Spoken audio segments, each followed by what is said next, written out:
You're listening to the Deadly Uncle podcast, a safe space for Deadly Uncle conversations. Well, here we are with another episode of Season 2 here at the Deadly Uncle podcast. It's my great honor and pleasure. Somebody I look up to as one of the deadliest uncles in Alberta. We have Sterling John on as a guest, and this is a wonderful person that does many things in the community, positive things, for not only the youth but just all ages, all community members. And so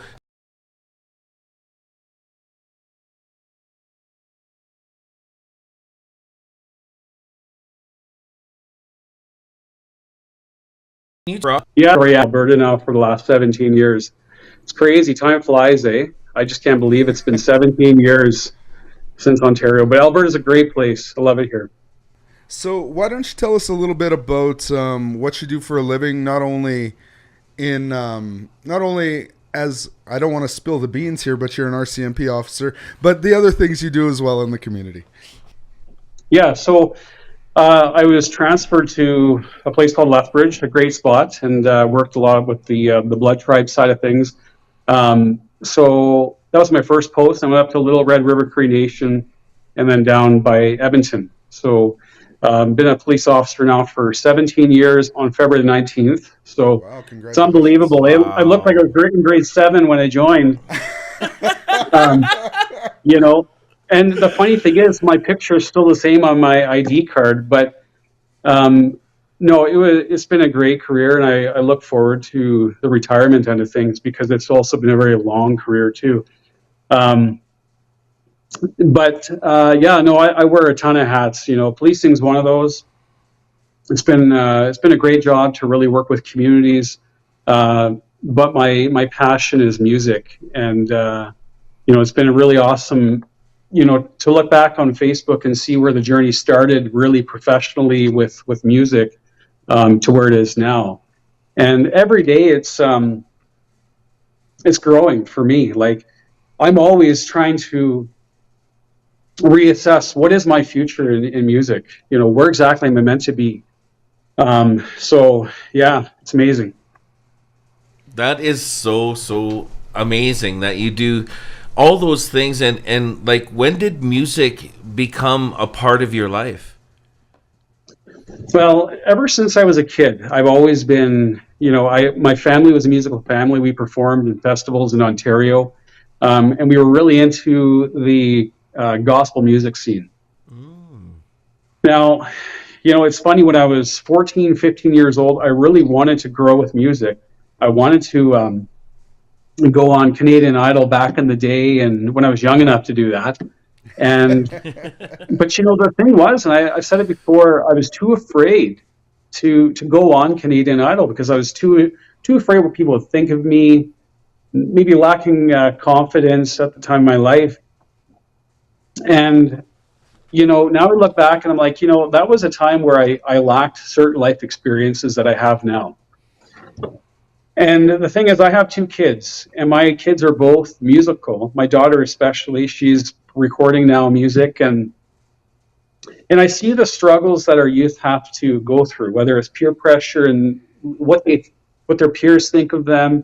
And it's my job as my kid's dad to just reinforce, hey, you have the talents, you have the passion, do what you want to do with music, focus on that.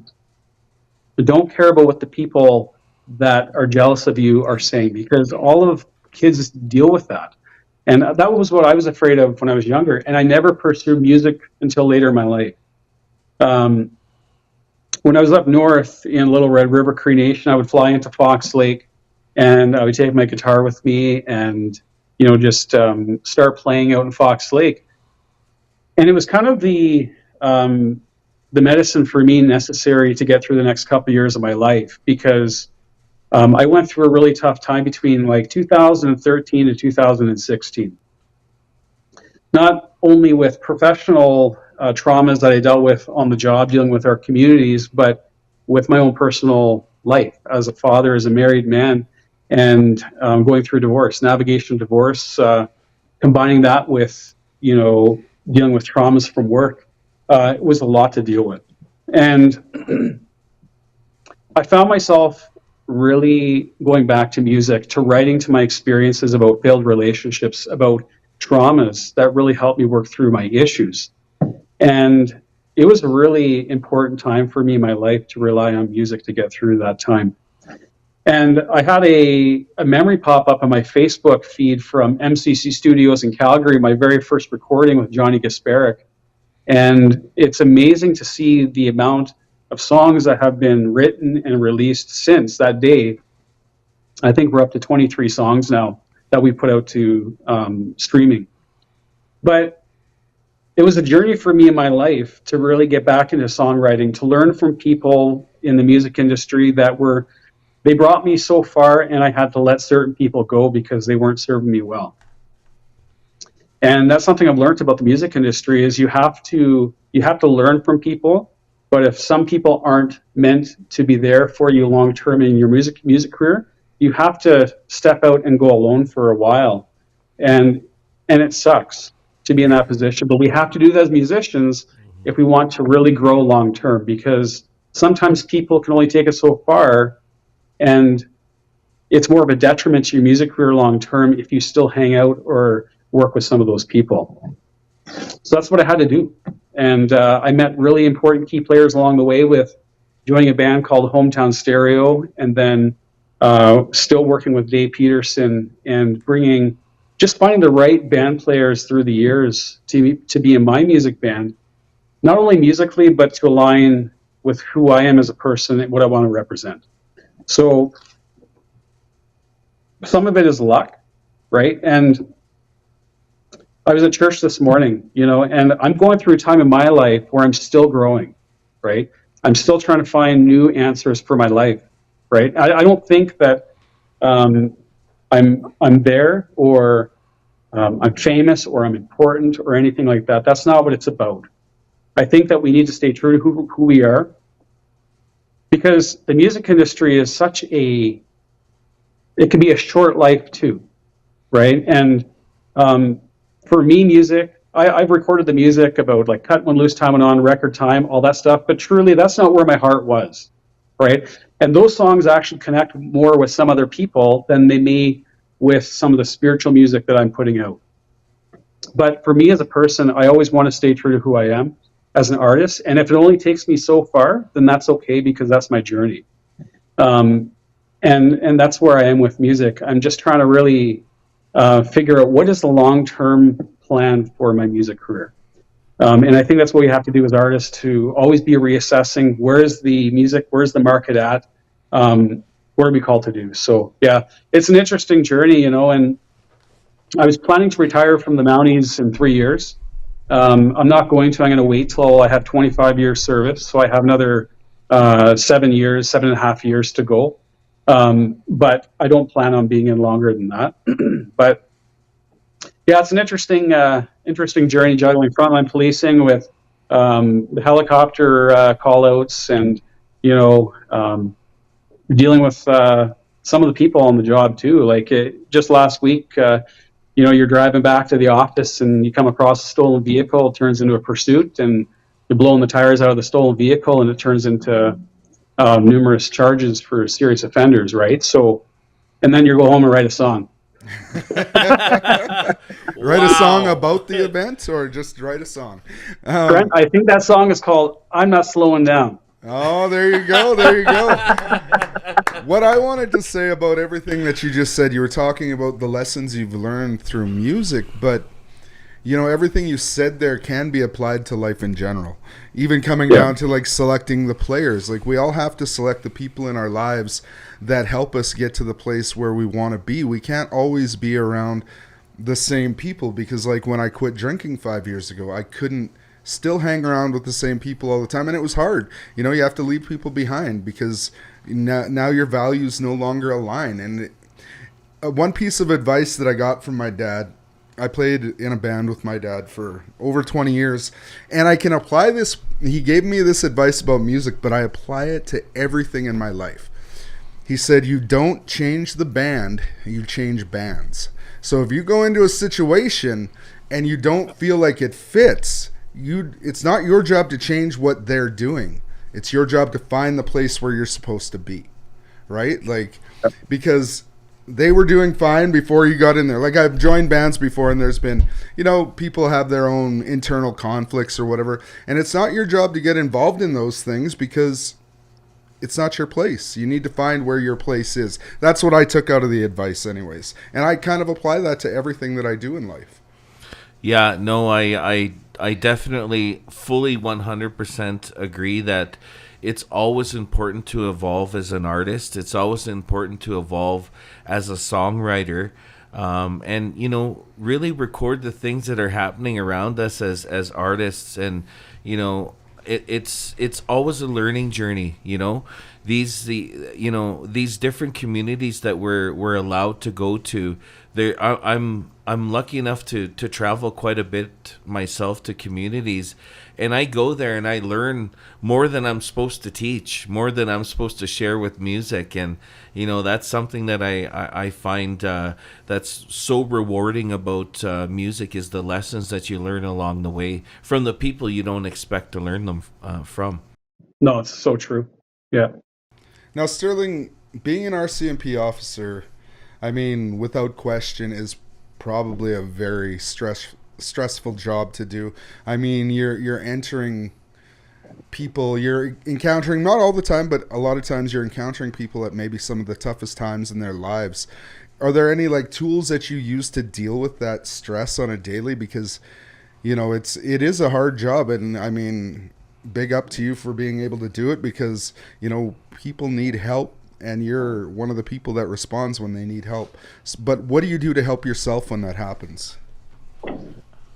There's times where you get off work at 6 a.m. in the morning and you're just exhausted, not just physically, but mentally. And, but you still, before you go to bed, I still sometimes drag myself down to my studio, plug in the mic and the guitar, and just put my headphones on and just listen to some of the music that I've been recording and writing to.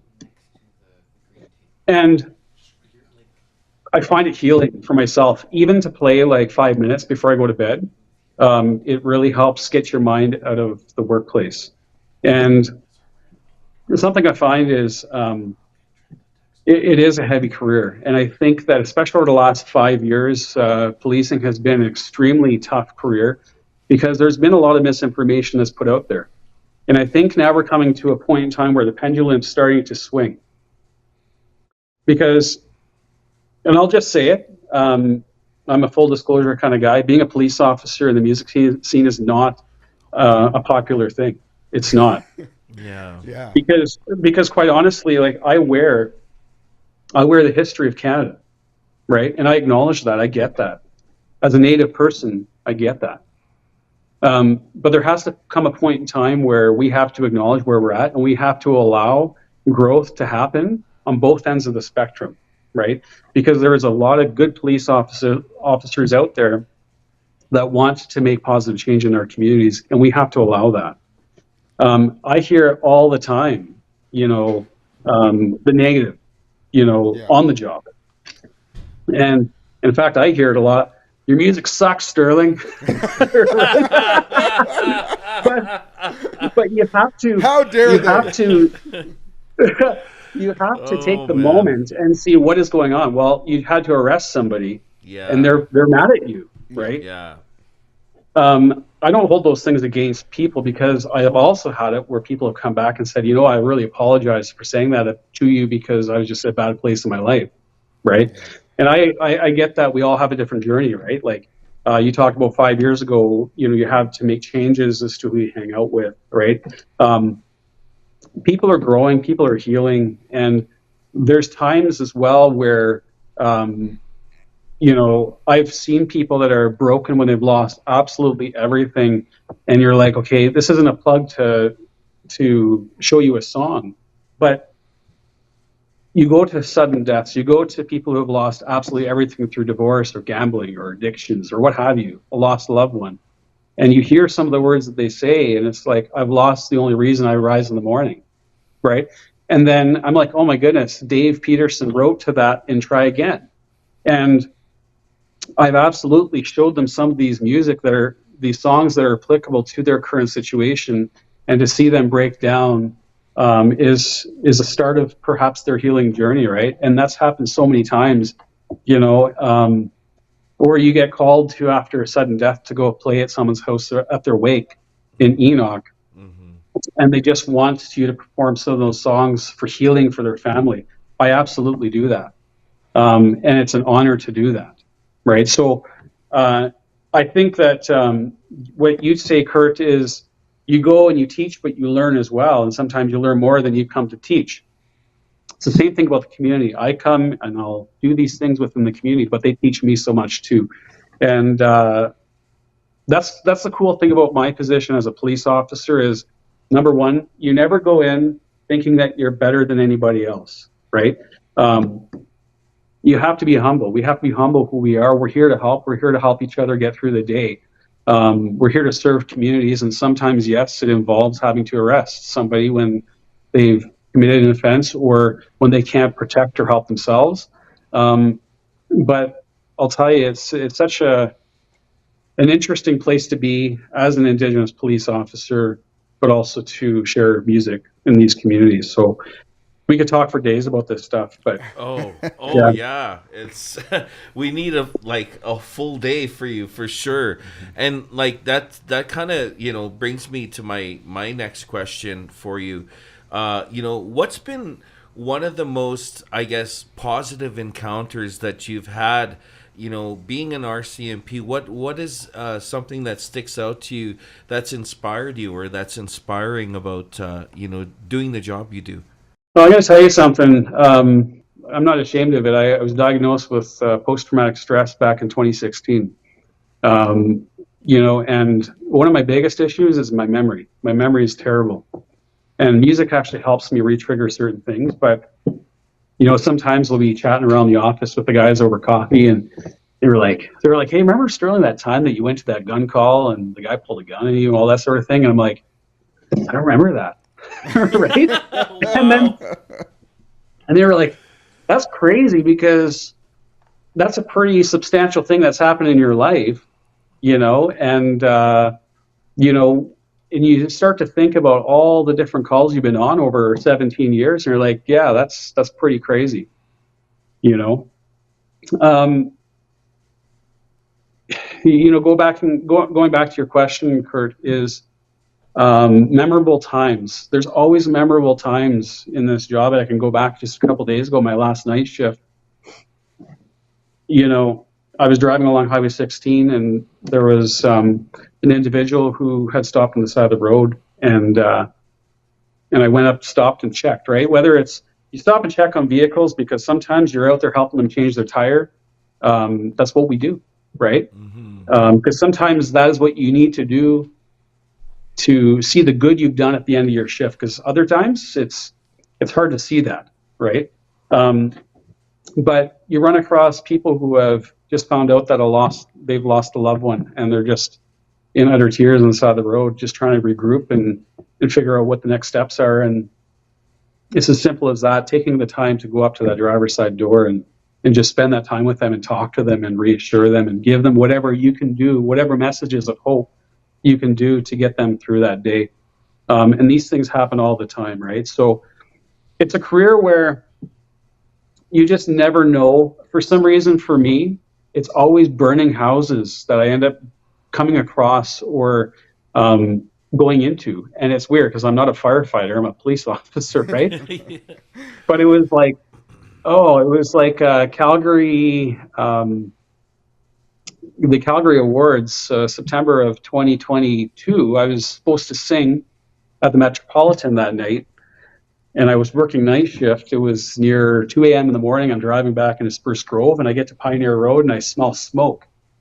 And anyways, I ended up following my scent to the trail of scent to this house fully engulfed on fire. And there was vehicles in the driveway, and I could see, I had to grab a rock and toss it through the window to open the door from the other side. And I opened the door up, and there was shoes in that house, lots of them. And the first thing that came to my mind was, there's kids in here. And you don't think twice, you go in. And especially when that door opens up, you have minutes because the oxygen is now feeding the house, right? Yeah. And the first thing that you do is you take off your police officer hat, you put your dad hat on, and you go in. And I remember crawling into that house and going up the stairs, and the smoke was just getting heavier and heavier. And it was such a scary thing, but you go in anyways. And what struck me about that file was there was another police officer that showed up shortly after, and she came in right after me to go into this house. What's amazing about this career is we don't hear about these things. We don't advertise it. The other police officers don't advertise it, but they all are there to go in and risk their lives. And that's what I think makes such a close-knit community and family about first responding, whether it's firefighters or EMS or police or what have you, is these are people who are parents. They are people who are going to go get off work, go to sleep, and wake up and be a mom or a dad. And yet they're there in that moment of time to go into the unknown with you. And that's why I have so much respect for the people I work with, is you just never know, right? So that day I ended up with smoke inhalation. I ended up at the Stony Plain Hospital. They gave me a bunch of puffers to be able to sing in Calgary that night. Oh, I was a little bit hoarse that night, but I did. But yeah, so I'm always alert when it comes to fires, because I just it's happened a lot of times, and you're always working when people are asleep and they don't necessarily, there wasn't anybody in the house, thankfully. Oh, wow. That's great. Yeah, but it was a scary thing. And so there's lots of opportunities, lots of stories out there where you can name it. And yeah. Do we need more Indigenous people in the service, Sterling? 100%. Yeah.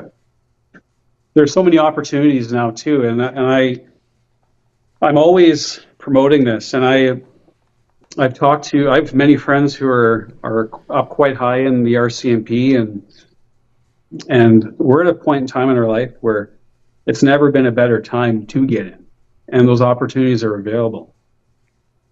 But I think that in the next 10 years, we certainly are going to need a lot more. But no, absolutely. If it's a passion for anybody, go for it, regardless of your age too. I mean, if you're like 40, 50 years old, and if it's been something you wanted to do, then do it. When I was in depot, there was a fisherman from Newfoundland who was 56 years of age, and it's something he wanted to do all his life, and he did it. I mean, he only probably served, I don't know, maybe eight or 9 years in the RCMP, but he followed his passions and that. And I think that it's an important thing when it comes to reconciliation too, right? That conversation. Yeah. Well, that kind of leads me to my question. I mean, we all know that there is a long history of, issues with the RCMP and Canadian, like with Indigenous people too. So my question is, it's not to dwell on any of the negative stuff that people talk about or anything. I just want to know, as an Indigenous man, a young Indigenous man, what made you make those moves to go and join the RCMP, and what drove you to do that? Like, obviously, you're doing great work and everything, but there had to be something in your life that sparked that initial desire to want to go out there and be able to help people in that way. And can you help us understand that? So when I was younger, I didn't think the same way that I do now. My main reason for going into policing was to drive fast and to go respond to calls and be a hero. I mean, that's quite honestly what it was. I just wanted to get into it because it was exciting. And honestly, I didn't know what the RCMP was up until my teenage years, because in Ontario we had the OPP and all the provincial services of jurisdiction there. Quite honestly, the RCMP took me first. They gave me the chance, right? Otherwise, I would have ended up in a city force or Ontario Provincial Police or a Schnabel Police Service in Ontario. But the main reason why I ended up going into policing in general is because when I was 5 or 6 years old, I seen a police pursuit go past my house, and they were driving fast, and I always wanted to know what happened after the police pursuit. how did it end? And then I ended up starting to learn voice impressions when I was younger. We had a siren that went off in our town every Saturday at noon, 7 times. And it was like an air raid siren. And I started practicing sirens and then voice impressions. And then through my teenage years, I knew I was going to be a police officer, but I didn't know how I was going to become a police officer because, quite honestly, I felt like I would never get in. I've never been a big exam writer. I've never liked writing exams. In fact, my focus is terrible when it comes to writing exams. I'm sure it's probably ADHD or something. But I think I lucked out, to be honest, in writing the exam because I was able to focus enough to get through it, and so I remember, though, when I was in my teenage years, there was a guy that said, Sterling, the average hiring age of a police officer is 27 years of age. And I'm like, well, that sucks because I don't want to wait till I'm 27. I want to be able to do it now. And I realized that person was very negative. He was very negative for saying that because he shouldn't say that. He should say, you know what? You need to do your best. You need to apply yourself, and I know you'll get in. That would be the right thing to say. You're not going to get in until you're 27. And I say this because we need to give the same advice to our youth that are out there that are getting through their teenage years, to promote them and lift them up, to say, you know what? You can be a police officer. You can be a nurse. You can be whatever you want to do. But we need to give them the proper support. And that's honestly the reason why I put out the song, I'll Never Give Up. It's like I'm stuck in parallel lines. I stay there most of the time. They tell me fit in and give up. That's life. Because you're never going to get there. You're never going to reach those dreams. And then the chorus goes into, I'm running right through never. Going to give them hopeless a piece of my mind. And that's the reason why I put that song out. Now the thing is, when I applied, I went into the Newmarket RCMP, and I just put applications out everywhere. I was 18 years of age. And I was like, well, I'm going to try at least. I'm going to put my name out there. The worst that they could say is no. I went in for a 3-hour interview. I didn't know what to think if I was going to get accepted because you had to get through the one interview to get into the next. And that recruiter, Constable Williams, gave me the chance. And I'm surprised he did. I was young. It was very rare for an 18, 19-year-old to get into police, right? And I have that same mentality moving ahead now with the way I conversate with recruitment, with the advice I've given to some other recruiters, and say, number one, we have to acknowledge that some people may have a past. We have to acknowledge that some people have changed, right? And that's my way of thinking is, people all have the journey, right? Sometimes people have made bad decisions in their young years, and we have to give people the chance. Just like Constable Williams gave me the chance. And I'm thankful for that. And I went off to Depot in 2006 of September. And the whole time through, I always doubted myself. I'm like, am I going to get kicked out? Am I not going to make it through this? All these things. I always had that anxiety and doubt. But I made it through. So I went off to my first post, and I've been given great opportunities in the police force to really pursue some of my dreams with aviation. The same thing, K Division, RCMP Air Services gave me the chance to work on the police helicopter as a tactical flight officer and serve on some high-profile missions across Western Canada. So I've been blessed and fortunate, and the same thing, the RCMP has given me the leeway to do what I've been doing on my own time with music. I initially was afraid that I might not be able to do that, but I have been allowed, and I've been given nothing but support from many people that are high up in the RCMP. So, it's been an interesting journey. Wow, it's amazing to hear you talk about your journey. I know that you spoke about being in church today. How do you tie, your belief system into your everyday life? And then also, did you grow up with any traditional practices? Were you surrounded by any ceremonies or those type of things? Yeah, for the most part. So I remember my grandma's house. She had a big totem pole in the front. Her house was purple, and she had this big totem pole in her front yard there. Mainly, I was brought up with traditional Baptist Christian faith, which I am. I'm a Christian, and one thing I find is, when I was going through the tough time in my life, I actually started going down a different path, right? And I realized that God was a very central part of my life. Getting back to just navigating divorce and navigating PTSD was a tough time for me, right? And these going back to my faith, it still speaks to me when I go to church, and I realize that God in my heart is to love others as well, right? And that's why we speak to this stuff in the music, right? To show compassion for others to see God in you, right? To be a light. We need to shine bright for our communities, and that's what's important to me, to do that. It's. I know that there's a bigger path over the next few years for me. I just don't know fully what that is. There's been amazing opportunities for me, and some opportunities shut down, right?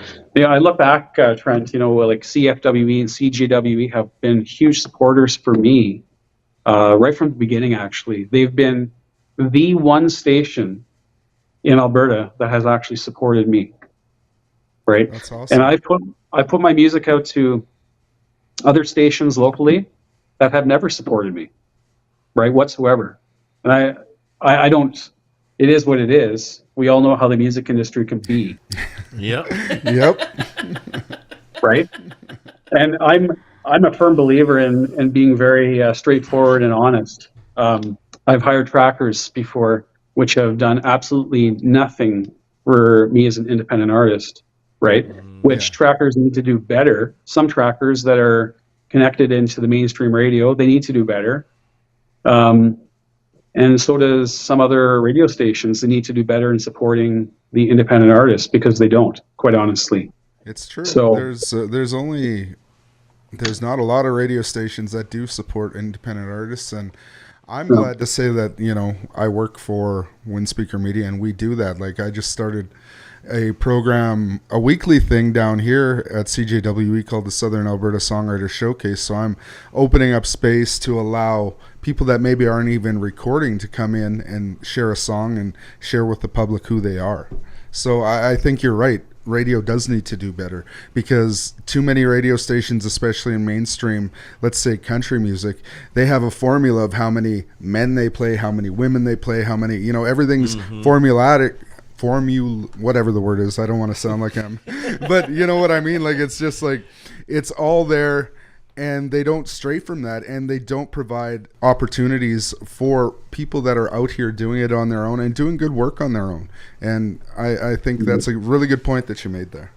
Yeah, it's been really wonderful to have you on the podcast today. And my last question for you, it's amazing to see all the work that you do, and I can tell that the next generation is really important to you. And I seen that you brought some of our good friends, Mr. Zach Williard, over to the Stampede, and you're working with you're also your daughter and different younger artists.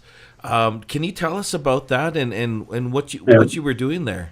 Yeah, so I started up the Sterling John Foundation for Youth Empowerment Limited. It's a not-for-profit organization, registered.